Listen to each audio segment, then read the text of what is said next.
नमस्कार मित्रों। राजनेता बनने के अन्य योग। नए वर्ष में बहुत से ग्रहों का परिवर्तन हो रहा है। ऐसे परिवर्तन ग्रहों के कारण से आप बन सकते हो बड़े राजनेता। आचार्य पंडित श्रीकांत पटरिया, ज्योतिष विशेषज्ञ, छतरपुर, मध्य प्रदेश से। किसी भी प्रकार की समस्या समाधान के लिए संपर्क कर सकते हो। संपर्क सूत्र 9131366453, 9131366453 पर संपर्क करके सभी प्रकार की समस्याओं का समाधान पाइए।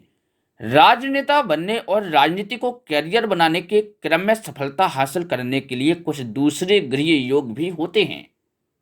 कुछ मामलों में बृहस्पति की भूमिका अहम होती है, कारण इसमें मिलने वाला सही मार्गदर्शन और राजनीतिज्ञ का गुण ज्ञान व्यक्ति को मंत्री पद तक दिलवा सकता है। मंत्री पद भी प्राप्त हो सकता है अच्छे ग्रहों के कारण। यह कहें कि राजनीति में सही स्थिति इसी की वजह से मिल पाती है यदि ग्रहों की स्थिति अच्छी हो तो। यदि ग्रहों की स्थिति खराब है, ग्रहों की स्थिति अच्छी नहीं है, तो मिला मिलाया हुआ पद तथा राजनीति में अच्छी धाक जमा कर भी कुछ नहीं कर पाते और अंत में नीचे आना पड़ता है। इसीलिए ग्रहों की स्थिति को दिखाकर ही राजनीति में प्रवेश करें और अपने ग्रहों को विश्लेषण करा के अपने ग्रहों की स्थिति जानकर ही राजनीति के क्षेत्र में उतरे, ज्यादा अच्छा रहेगा। ज्योतिषाचार्य पंडित श्रीकांत पटरिया, ज्योतिष विशेषज्ञ जी बताते हैं, ऐसे राजनेता देश के विकास के महत्वपूर्ण विभाग, अर्थव्यवस्था संबंधी वित्त मंत्रालय को संभाल सकते हैं।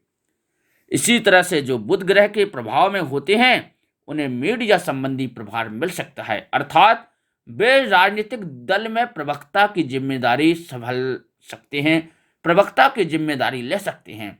यानी कि राजनेता बनने में सूर्य, राहु, शनि, मंगल और चंद्रमा प्रमुख हैं, तो बुध और बृहस्पति विभाग दिलाने में सहयोग साबित होते हैं। जन्म लग्न अनुसार राजनीति में सफलता की योग किस लग्न का जातक या जातिका है जिसके अनुसार उसको राजनीति में सफलता के योग मिलते हैं, आइए सुनते हैं, आइए जानते हैं, आइए देखते हैं। मेष लग्न। मेष लग्न में प्रथम भाव में सूर्य, दशम में मंगल व शनि, दूसरे भाव में राहु हो तो जनता का हितैषी राजनेता बनेगा। वृष लग्न। वृष लग्न दशम भाव का राहु राजनीति में प्रवेश दिलाता है। राहु के साथ शुक्र भी हो तो राजनीति में प्रखरता आती है। मिथुन लग्न। शनि नवम में तथा सूर्य बुध लाभ भाव में हो व्यक्ति प्रसिद्धि पाता है। राहु सप्तम में तथा सूर्य 4, 7 या 10 में। पुनः सुन लीजिए, मिथुन लग्न शनि नवम में तथा सूर्य बुध लाभ भाव में हो व्यक्ति प्रसिद्धि पाता है। राहु सप्तम में हो तथा सूर्य 4, 7 या 10वें भाव में हो तो प्रखर व्यक्तित्व तथा विरोधियों में धाक जमाने वाला राजनेता बनता है। कर्क लग्न। शनि लग्न में दशमेश मंगल दूसरे भाव में हो, राहु छठे भाव में हो तथा सूर्य बुध या पंचम या 11वें भाव में चंद्रमा हो तथा चंद्रमा से दृष्ट हो तो राजनीति में यश मिलता है। राजनीति में अच्छी ऊंचाई वाली सफलता प्राप्त होती है। सूर्य लग्न।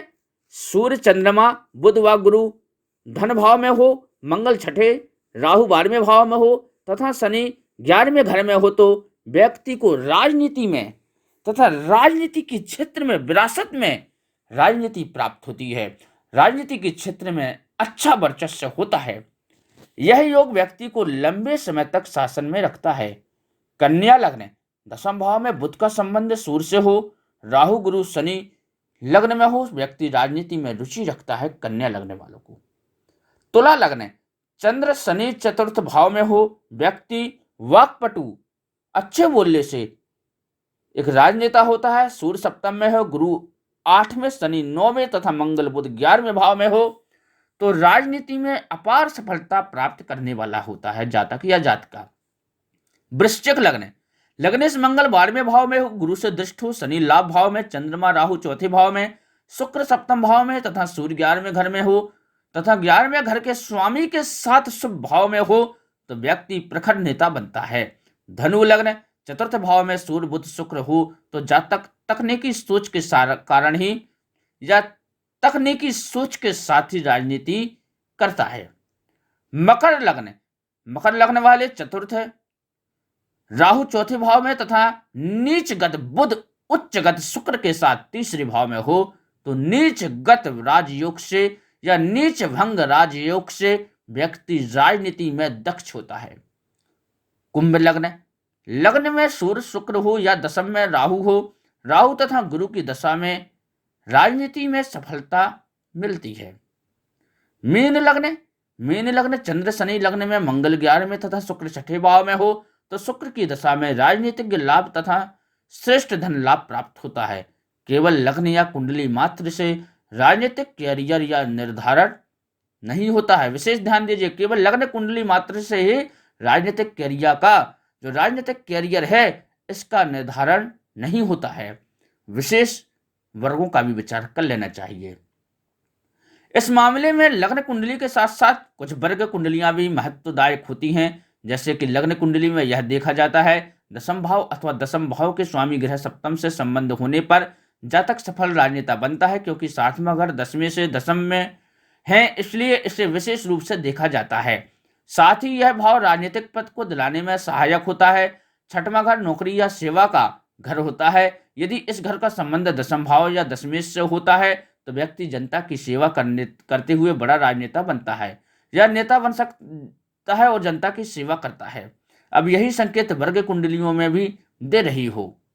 समझो कि व्यक्ति राजनेता जरूरी बनेगा, इसमें नवमास दसमास नामक वर्ग कुंडलियां मुख्य रूप से विचारणी होती हैं। यदि जन्म कुंडली को राजयोगों के सहारे या जन्म कुंडली को राजयोगों के सहायता ग्रहों की स्थिति नवमास कुंडली में भी अच्छी हो तो परिणाम की पुष्टि हो जाती है। वहीं दसमास कुंडली को सूक्ष्म अध्ययन के लिए देखा जाता है। यदि लग्न नवमास और दसमास तीनों कुंडलियों में सामान्य या अच्छे योग हों तो व्यक्ति बड़ी राजनीतिज्ञ ऊंचाइयां छूता है। किसी भी प्रकार की समस्या समाधान के लिए आचार्य पंडित श्रीकांत पटरिया ज्योतिष विशेषज्ञ जी से सीधे संपर्क करें। संपर्क सूत्र 9131366453 91 31 36 64 53 पर संपर्क करके सभी प्रकार की समस्याओं का समाधान पाइए। जय बाबा काशी विश्वनाथ जी की।